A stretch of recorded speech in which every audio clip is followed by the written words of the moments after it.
Hey guys, before this video starts, I would just like to give a quick little shout out to fellow YouTuber Erin Yu, who gave me the amazing pleasure to help me lend my voice to this little neat project she's working on called TFP Parodied. It is essentially a parody series of Transformers Prime. It's very similar to Team 4 Star's own Dragon Ball Z Abridged. I will be playing the role of Jack Darby, and the first episode was just released earlier this week, so if you want to, I'll leave a link to that video in the description down below so you can go ahead and check it out. If you like Dragon Ball Z Abridged or any other abridged series like Yu-Gi-Oh! Abridged or Attack on Titan Abridged, be sure to check it out. We're trying to go for the same thing here, and I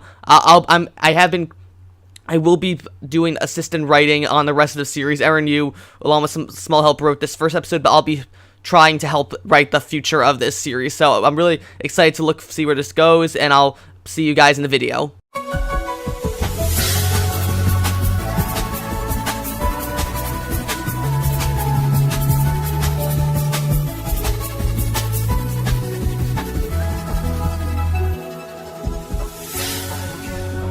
Hello everyone, I'm Autobot Sonic the Telltale Gamer, bringing you something Telltale Games, Transformers, and more. For today's review, we're looking at Transformers Cyberverse Season 1, Episode 7, Cube. Now, after the amazing episode that was last time with Episode 6, Megatron's My Hero, there's not a lot that Hasbro could do to I think that could make it better than that, which, unfortunately, I may be right about. Honestly, this is by far, in my opinion, the weakest episode of Transformers Cyberverse so far. Which, not to say, though, it's a bad episode per se. It's just, compared to everything else the show has had, it's weak compared to it. It is essentially a filler episode. It does have, one, major point that explains how Bumblebee and Windblade met. But other than that, it's essentially just a filler episode. So, we're going to go over everything this episode did right and what it did wrong. So this episode starts off shortly after the events of the last episode, Megatron's My Hero. Windblade is still currently trying to decipher the hard drive of the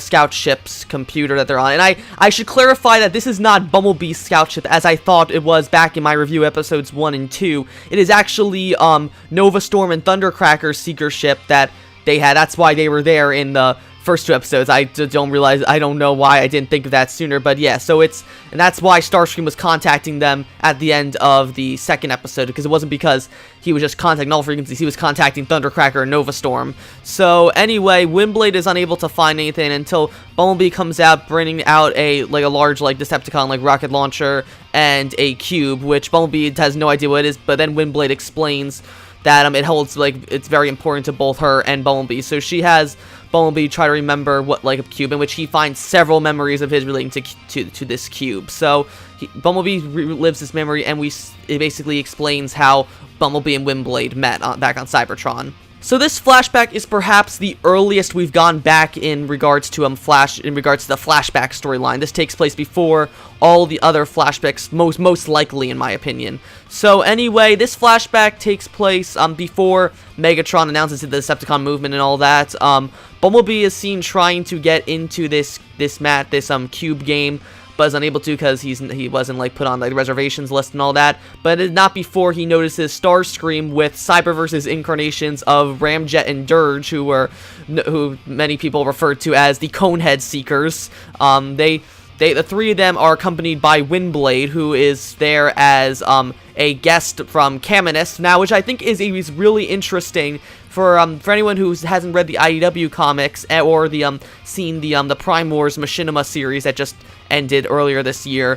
Basically, in the new Transformers, in the IDW continuity and the Prime Wars continuity, Caminus is one of the 13 colonies of Cybertron, in which where different Transformers come from, and so Caminus is the one that Windblade hails from in both the Prime Wars series and the IDW comics. So as sort of with Starscream acting as sort of an ambassador, as a host for Windblade, he brings Windblade to the game alongside Dirge and Ramjet. So during this, Bumblebee tries to sneak in with Windblade, but gets caught by Starscream, so he gets kicked out. However, Bumblebee is still able to get in thanks to stealing one guy's cube mascot uniform, and he's able to sneak in and watch the beginning of the Cube game, which is essentially Cube is basically as Bumblebee later explains to Windblade, it's essentially kind of the Transformers equivalent of Quidditch, sort of. Not really in the sense that you're taking balls and throwing them into the hoops,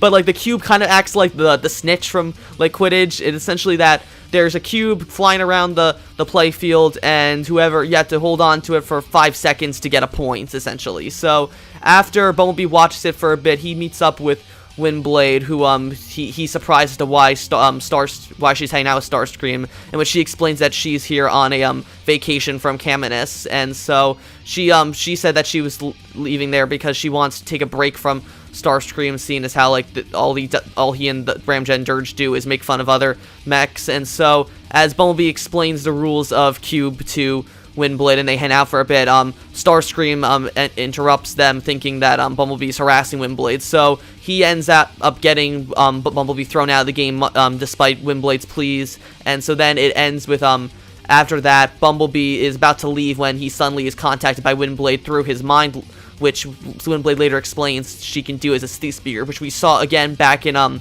we saw this was all the way back in episode 1 when Windblade contacted Bumblebee this way on when she first arrived on Earth. So once Windblade sneaks Bumblebee back into the game, they manage to find Starscream, Sturge, and Ramjet like sneaking around in the basement of the stadium. It's at this point that they realize that Starscream is planning to sabotage the Cube Championship game by hacking the Cube for the next round, so that it's acting more like volatile and sort of like defective Maverick sort of. So Windblade and Bumblebee try to stop Starscream from interfering, but Bumblebee accidentally gets the cube thrown into the game, and which Bumblebee, in an attempt to stop it, ends up flying across the playfield, causing just all trouble, causing chaos and stuff, until Bumblebee manages to score a point, but we don't know if which team wins. And essentially Bumblebee and Windblade manage to escape, and Starscream and his group, and then Bumblebee and then invites Windblade to go hang out with him at an oil house of his with some of his friends. Now, for any of you who don't know, the oil house he's talking about is most likely Macadam's, which is a sort of a bar that is famous in most Transformers continuities. The reason why I say this is most likely Macadam's is because the episode names for the rest of season 1 of Cyberverse have been leaked, and the name of episode 10, which was actually just released in Canada, but I'll be holding off a bit because it doesn't come out in America for another 2 weeks, but I'll be holding off on the review of that for a bit if you guys want to. The name of episode 10 is called Macadam's, and it seems as though that episode will be focusing on what happens after this flashback. So essentially, Windblade agrees to go hang out with Bumblebee and ditch Starscream, and then it ends with Bumblebee and Windblade agreeing to go play Cube in the present. Now we're gonna get on to the cons of this episode. Really, the cons I have is just again, it's just my personal preference. I'm not a fan of these filler humorous type episodes. I mean, I don't expect every episode to be action packed and really dark. We went from Megatron ripping out Bumblebee's voice box to him and Windblade stopping Starscream from sabotaging a sports game.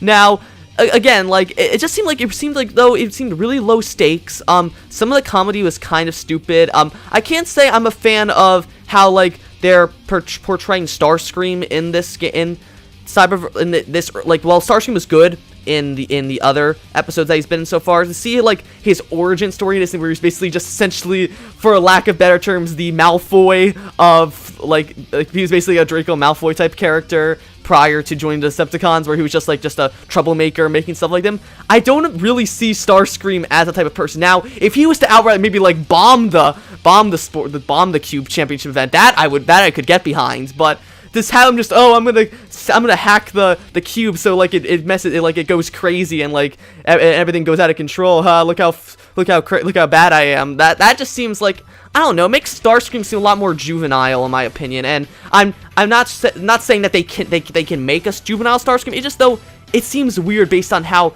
they've made him look so far in this show in his past appearances. It doesn't work for me. And it, again, it's not a lot happens here. It's just a bunch of mindless filler, which personally for me I'm not a fan of. So it's just personal preference, but I wasn't that big of a fan of it. And so, that was my review of Transformers Cyberverse Season 1, Episode 7 Cube. If I had to rate this episode, I would probably give it a 6.5 or a 7 out of 10. Did have funny parts, and it's nice to know that that Caminus does exist in this, continuity, where we have, like, different colonies of Cybertron, which is something we've actually never seen in a cartoon before. I mean, we did technically see it in the Prime Wars series with Caminus and that, but that's it. Like, all the other Transformers cartoons, as far as I know, there's just been Cybertron. I don't know, I haven't seen all of Animated or Beast Wars or the Unicron trilogy, so you feel free to correct me on that if you believe so. But yeah, other than that, just didn't like the way they handled Starscream's episode. Some of the humor was kind of cringy, and just wasn't a big fan of like filler like type episodes like this. So that's it for this review. I'll be back soon with Episode 8, Terminal Velocity, which will delve more into Cybertronian colonies, as we'll be going to Velocitron. If you like this review, be sure to like, comment, subscribe, and I will see you guys later.